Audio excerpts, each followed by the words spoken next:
1815 की Congress of Vienna के बाद यूरोप का नशा देखिए। जर्मनी कोई एक देश नहीं था, बल्कि ये 39 अलग अलग बिखरे हुए स्टेट्स का एक ग्रुप था। हर स्टेट के अपने राजा, अपने कानून और अपने इंटरेस्ट थे। इनके बीच कोई कोऑर्डिनेशन नहीं था, जिस वजह से कोई भी बड़ा डिसीजन लेना नामुमकिन हो जाता था। लेकिन इन बॉर्डर्स के बावजूद लोगों की भाषा और कल्चर एक ही था। उनके दिल में एक जर्मन आइडेंटिटी का सपना पल रहा था। बिना एक सेंट्रल स्टेट के ये लोग बड़ी ग्लोबल पॉलिटिक्स में बिल्कुल पावरलेस थे। कल्चर तो था, पर पॉलिटिकल ताकत जीरो थी। 1834 में प्रूशिया ने ज़ॉल्वर आइन बनाया। इस इकोनॉमिक यूनियन ने ट्रेड बैरियर्स खत्म किए और स्टेट्स को बिजनेस के जरिए एक साथ लाया। 1848 में लोगों की डिमांड्स पॉलिटिकल हो गईं। लोग सड़कों पर उतर आए और उन्होंने एक डेमोक्रेटिक कॉन्स्टिट्यूशन और एक यूनाइटेड जर्मनी की मांग की। वहाँ के राजाओं ने अपनी ताकत का इस्तेमाल किया। उन्होंने अपनी आर्मीज भेजी और इस पूरे डेमोक्रेटिक मूवमेंट को बुरी तरह कुचल दिया। ये साफ हो गया कि सिर्फ इकोनॉमिक ट्रीटीज और स्पीचेस के सहारे पुरानी मोनार्की को हराना मुश्किल है।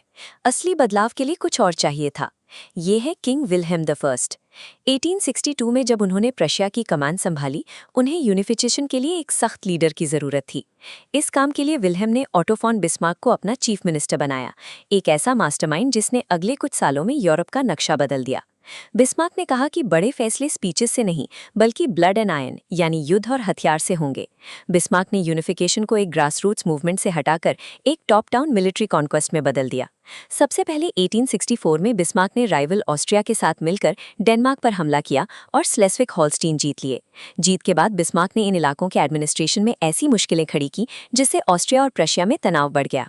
जब 1866 में युद्ध हुआ तो प्रशिया ने अपनी एडवांस मिलिट्री से ऑस्ट्रिया को बहुत तेजी से हरा दिया। इस जीत से ऑस्ट्रिया जर्मन मामलों से बाहर हो गया और प्रशिया ने नॉर्थ जर्मन कन्फेडरेशन बना ली। एक पुराना साथी अब रास्ते का कांटा नहीं रहा। अब भी साउथ के कुछ जर्मन स्टेट्स इंडिपेंडेंट थे। वो प्रशिया से डरते इलेक्ट्रिक और इस यूनिफिकेशन का हिस्सा बनने को तैयार नहीं थे।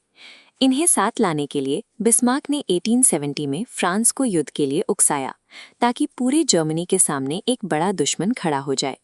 जब फ्रांस ने हमला किया तो साउथ के स्टेट्स डर गए और वो प्रशिया की आर्मी के साथ मिलकर लड़े। सभी जर्मन राज्य पहली बार एक झंडे के नीचे दुश्मन से टकराए। एक साथ खून बहाने से लोगों के बीच वो रिश्ता बन गया जो बरसों की बातों से नहीं बन पाया था। फ्रांस की हार ने यूनिफिकेशन पर मुहर लगा दी।